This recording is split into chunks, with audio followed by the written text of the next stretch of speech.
நமச்சிவாய வாழ்க, நாதன் தாழ் வாழ்க, இமை பொழுதும் என் நெஞ்சில் நீங்காதான் தாழ் வாழ்க, கோகழி ஆண்ட குருமனிதன் தாழ் வாழ்க, ஆகமம் ஆகி நின்று அன்னிப்பான் தாழ் வாழ்க, ஏகன் அநேகன் இறைவன் அடிவாழ்க, சிவபெருமான் பிறப்பும் இறப்பும் இல்லாத பரம்பொருள், அனாதி அனாதி என்று சைவ சித்தாந்தம் மற்றும் புராணங்கள் கூறுகின்றன.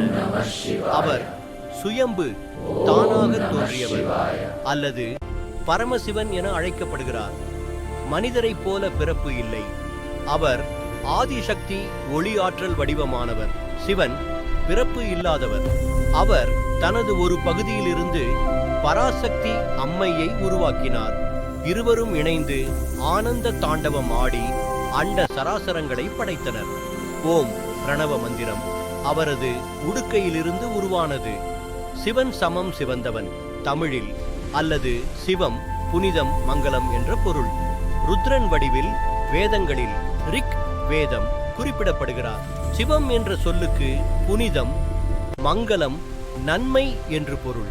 சிவன் யோகி, நடராஜர் ஆனந்த தாண்டவம் ஆடுபவர், ருத்ரன் கோபமான வடிவம், மகாதேவன் என பல வடிவங்களில் வணங்கப்படுகிறார். அவர் ஒளி ஸ்லாஷ் ஆற்றல் வடிவமானவர், பிரபஞ்சத்தின் ஆதிசக்தியுடன் தொடர்புடையவர். சைவ சித்தாந்தம் சிவன் பதி கடவுள், உயிர்கள் பசு, உலகம் பாசம் என்று விளக்குகிறது. ஜோதிலிங்கம் கதை.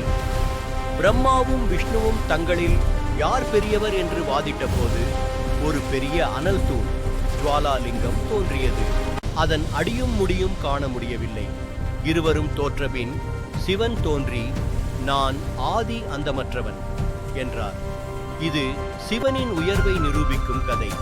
சிவன் பார்வதி திருமணம். பார்வதி ஹிமாலய மகள். சிவனை மணக்க தவம் இருந்தார். சிவன் அவரை மணந்து காமதேவனை எரித்த கதை பிரபலம். தக்கன் வேள்வி. தக்கன் சிவனை அவமதித்ததால் வீரபத்திரர் அழித்த கதை. சிவனின் மக்கள் முருகன், கார்த்திகேயன், விநாயகர், கணேஷ், ஐயப்பன் சில புராணங்களில். சிவ சின்னங்கள் மற்றும் அவற்றின் அர்த்தங்கள். சிவனுடன் எப்போதும் இருக்கும் 8 முக்கிய சின்னங்கள்: திருநீறு, தூய்மை, அழிவு மற்றும் படைப்பின் சின்னம். திருநீறு தூய்மை, அழிவு மற்றும் படைப்பின் சின்னம். ருத்ராட்சம் சிவனின் கண்ணிலிருந்து உருவானது, பாதுகாப்பு அளிக்கும். நமசிவாய மந்திரம் 5 எழுத்து மந்திரம், பஞ்சாக்ஷரம். திரிசூலம் 3 குணங்களை சத்வ, ரஜோ, தமோ அழிக்கும். பாம்பு காலத்தையும் ஆற்றலையும் கட்டுப்படுத்தும். பிறைச்சந்திரன் அமைதி மற்றும் குளிர்ச்சி. கங்கை தலையில் பாயும் நதி, புனிதம். சிதம்பரம் கோயிலில் சிவன் நடராஜர் வடிவில் உள்ளார். கருவறையில் உள்ளது ஆகாய தத்துவம், வெற்றிடம் ஸ்லாஷ் ஆனந்தம். அறியும் சிவனும் ஒன்று என்று சொல்லப்படும். இங்கு சிவன் உருவமற்ற ஆனந்த நடனம் ஆடுகிறார். இது பிரபஞ்சத்தின் இரகசியத்தை, காஸ்மிக் டான்ஸ் குறிக்கிறது. அறிவியல் கோணத்தில் பிக் பேங் போன்ற உருவாக்கத்துடன் இணைக்கப்படுகிறது.